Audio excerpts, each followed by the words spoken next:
சமூகத்தினுடைய சொந்தங்களுக்கு வணக்கம். மீண்டும் மற்றொரு காணொளி வாயிலாக சந்தித்திருக்கிறோம்.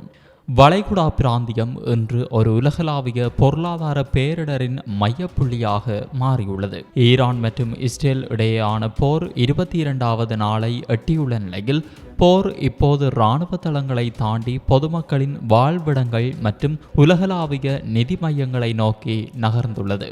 அமெரிக்க அதிகாரிகளே, நீங்கள் உங்கள் குடும்பத்துடன் செல்லும் சுற்றுலா தலங்கள் கூட இனி உங்களுக்கு பாதுகாப்பில்லை என ஈரான் விடுத்துள்ள நேரடி அச்சுறுத்தல் ஒரு புதிய வகை நிழல் உலகப் போரை கட்டவிழ்த்துவிட்டது. மறுபுறம் ஐக்கிய அரபு அமீரகத்தின் ராஸ் அல் ஹைமா பகுதியை இலக்கு வைப்பதாக ஈரான் எச்சரித்துள்ளதால் துபாயின் முக்கிய நிதி நிறுவனங்கள் தங்களது அலுவலகங்களை மூடிவிட்டு வெளியேறி ஓட்டம் பிடித்துள்ளனர். இஸ்ரேலின் வான்பரப்பில் அயன்டோம் அமைப்பையே திணறடிக்கும் வகையில் ஈரான் ஏவி வரும் கொத்து ஏவுகணைகள் போரின் போக்கை இஸ்ரேலுக்கு பின்னடைவாக மாற்றியுள்ளது. எரிபொருள் விலை உயர்வால் உலக பொருளாதாரம் தள்ளாடுகின்ற நிலையில் இந்தியா உள்ளிட்ட நாடுகள் தங்களது அவசரகால எண்ணெய் இருப்பை பயன்படுத்த தொடங்கியுள்ளன. ஹோர்முஸ் ஜலசந்தி முடங்கியுள்ளதால் ஏற்பட்டுள்ள இந்த வர்த்தக பேரிடி குறித்த முழுமையான தகவல்களை தற்போது விரிவாக பார்க்கலாம். Fourth Monkey Connect launching soon. Iran மீதான அமெரிக்கா இஸ்ரேலிய தாக்குதல்கள் 21 நாட்களை கடந்த நிலையில் அமெரிக்க இராணுவ அதிகாரிகள் மற்றும் தளபதிகளுக்கு எதிராக ஈரான் ஒரு புதிய வகை நிழல் உலகப்போர் அச்சுறுத்தலை விடுத்துள்ளது. ஈரானிய அரசு தொலைக்காட்சிக்கு அளித்த பேட்டியில் ஈரானிய இராணுவ செய்தி தொடர்பாளர் ஜெனரல் அபோல் ஃபால் ஷெஹார்ச்சி, எதிரிகளே, உலகில் நீங்கள் எங்கு சென்றாலும் எங்கள் கண்காணிப்பிலிருந்து தப்பிக்க முடியாது. பூங்காக்கள், பொழுதுபோக்கு இடங்கள் மற்றும் சுற்றுலா தலங்கள் கூட உங்களுக்கு பாதுகாப்பானவை அல்ல என தெரிவித்தார். ஈரான் தனது இலக்கு பட்டியலை இராணுவ தளங்களை தாண்டி விரிவுபடுத்தியுள்ளது.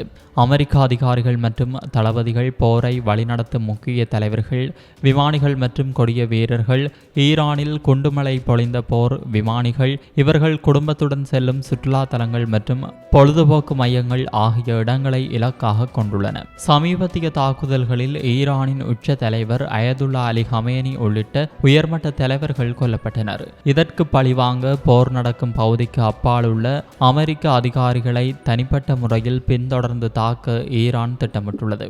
உங்களை பற்றிய அனைத்து தகவல்களும் எங்களிடம் உள்ளன என்று கூறிய ஷெஹார்ச்சி, அமெரிக்க அதிகாரிகளை கோழைகள் என்றும் கூறியுள்ளார். அமெரிக்கா ஈரான் போரில் ஐக்கிய அரபு அமீரகத்தின் மீது நேரடி தாக்குதல் நடத்தப் போவதாக ஈரான் விடுத்துள்ள எச்சரிக்கை வளைகுடா நாடுகள் முழுவதும் அதிர்ச்சியை ஏற்படுத்தியுள்ளது. ஈரானின் இஸ்லாமிய புரட்சிகர பாதுகாப்பு படை இன்று சனிக்கிழமை வெளியிட்டுள்ள அறிக்கையில் ராஸ் அல் ஹைமா குடியிருப்பாளர்கள் உடனடியாக தங்கள் இருப்பிடங்களை விட்டு வெளியேறுமாறு கேட்டுக்கொண்டுள்ளனர். ஈரானிய கட்டுப்பாட்டில் உள்ள தீவுகளுக்கு எதிரான இராணுவ நடவடிக்கைகளுக்கு ராஸ் அல் ஹைமா பயன்படுத்தப்பட்டுள்ளதாக குற்றம் சாட்டப்பட்டுள்ளது. IRGC இதற்கு பதிலடியாக அந்த நகரம் அண்மையில் ஒரு இலக்காக மாற்றப்படும் என தெரிவித்துள்ளது. ஈரானின் இந்த எச்சரிக்கையை தொடர்ந்து துபாயின் முக்கிய நிதி மாவட்டங்களான DIFC மற்றும் அவுட்மெதா பகுதிகளில் உள்ள அலுவலகங்கள் காலியாக தொடங்கியுள்ளன. சிட்டி குரூப், டெலாய்ட மற்றும் PwC போன்ற முன்னணி நிறுவனங்கள் முன்னெச்சரிக்கை நடவடிக்கையாக தங்கள் அலுவலகங்களை மூடியுள்ளன. அமெரிக்கா மற்றும் இஸ்ரேலுடன் தொடர்புடைய வங்கிகள் மற்றும் வர்த்தக மையங்களிலிருந்து பொதுமக்கள் 1 கிலோமீட்டர் தொலைவில் இருக்குமாறு ஈரான் அறிவுறுத்தியுள்ளது. தாக்குதல் இலக்குகள் இப்போது இராணுவ தளங்களையும் தாண்டி விரிவடைந்துள்ளதாக ஈரானின் மத்திய கட்டளை மையமான கதம் அல் அன்பியா எச்சரிக்கை விடுத்துள்ளது. ஐக்கிய அரபு அமீரக அதிகாரிகளுக்கு ஏற்கனவே எச்சரிக்கை அனுப்பப்பட்டிருந்தும் அவர்கள் ஆபத்தான போக்கை பின்பற்றுவதாக ஈரான் குற்றம் சாட்டியுள்ளது. வெளியேற்ற வரைபடங்களுடன் ஈரான் விடுத்துள்ள இந்த அறிவிப்பு வரும் மிரட்டல் அல்ல, தாக்குதலுக்கான இறுதி தயாரிப்பு என இராணுவ ஆய்வாளர்கள் எச்சரிக்கின்றனர்.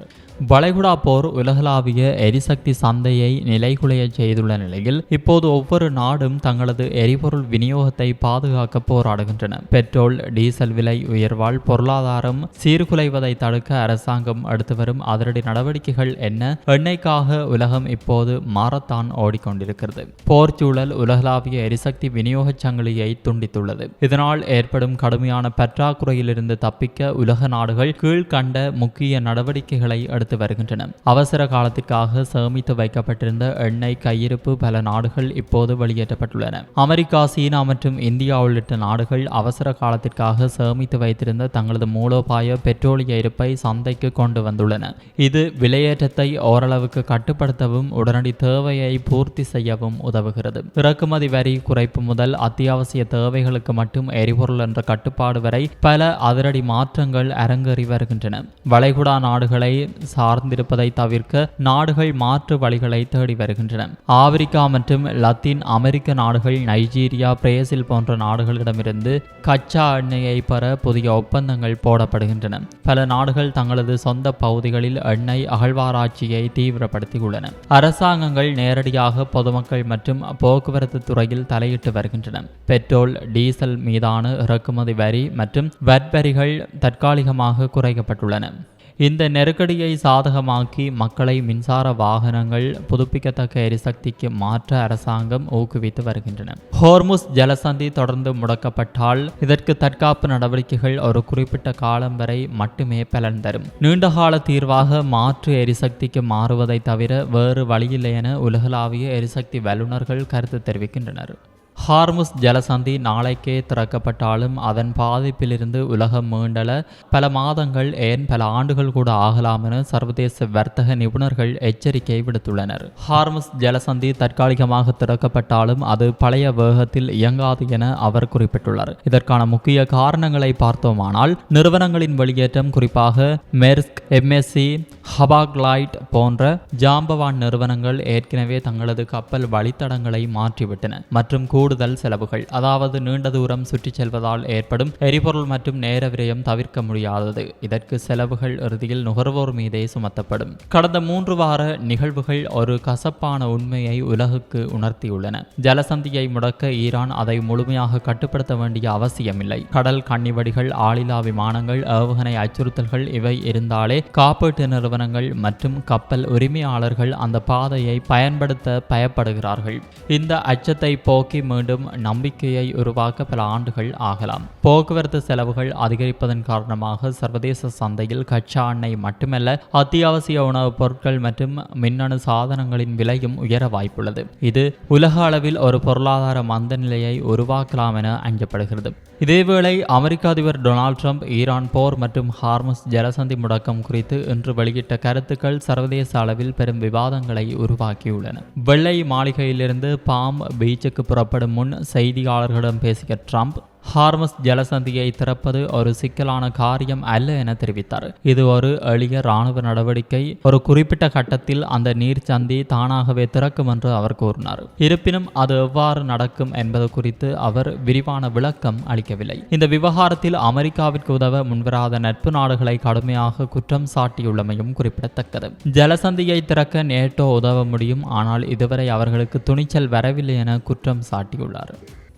இஸ்ரேலின் வான் பாதுகாப்பிற்கு இதுவரை இல்லாத ஒரு மிகப்பெரிய சவாலை ஈரான் விடுத்துள்ளது. இஸ்ரேல் ஈரான் போரில் ஈரானிய படைகள் கையாண்டு வரும் புதிய கொத்து தாக்குதல் வியூகம் இஸ்ரேலின் உலக புகழ் பெற்ற வான் பாதுகாப்பு அமைப்புகளுக்கு பெரும் அச்சுறுத்தலாக உருவெடுத்துள்ளது. என்ன இந்த கொத்து ஏவுகணை வியூகம்? அதாவது ஈரான் தற்போது ஒற்றை ஏவுகணைகளை ஏவுவதற்கு பதிலாக நவீன தொழில்நுட்பம் கொண்ட கொத்து ஏவுகணைகளை பயன்படுத்தி வருகிறது. இந்த ஏவுகணை ஏவப்பட்ட பிறகு இலக்கை நெருங்கும் போது நடுவானில் தானாகவே திறந்து கொள்ளும். இதனுள் இருந்து காணப்பட்ட ஆயிரக்கணக்கான சிறிய வெடிபொருட்கள் ஒரு பரந்த பகுதியில் சிதறி விழும். இஸ்ரேலின் அயன்டோம் மற்றும் தொலைதூர இடைமறிப்பு ஏவுகணைகள் பொதுவாக ஒற்றை இலக்குகளை துல்லியமாக தாக்கி அளிக்கும் திறன் கொண்டவை. ஒரே நேரத்தில் நூற்றுக்கணக்கான சிறிய பொருட்கள் மழையென பொழியும் போது அவற்றை தனித்தனியாக இடைமறிப்பது அயன்டோமிற்கு பெரும் சவாலாக உள்ளது. பாதுகாப்பு அமைப்புகளை ஒரே நேரத்தில் பல இலக்குகளாக திணறச் செய்து அவற்றை செயலிழக்கச் செய்வதே ஈரானின் முக்கிய உத்தியாகும். இது குறிப்பிட்ட ஒரு கட்டத்தை மட்டும் தாக்காமல் ஒரு முழு பகுதியையே சிதைக்கும் வல்லமை கொண்டது.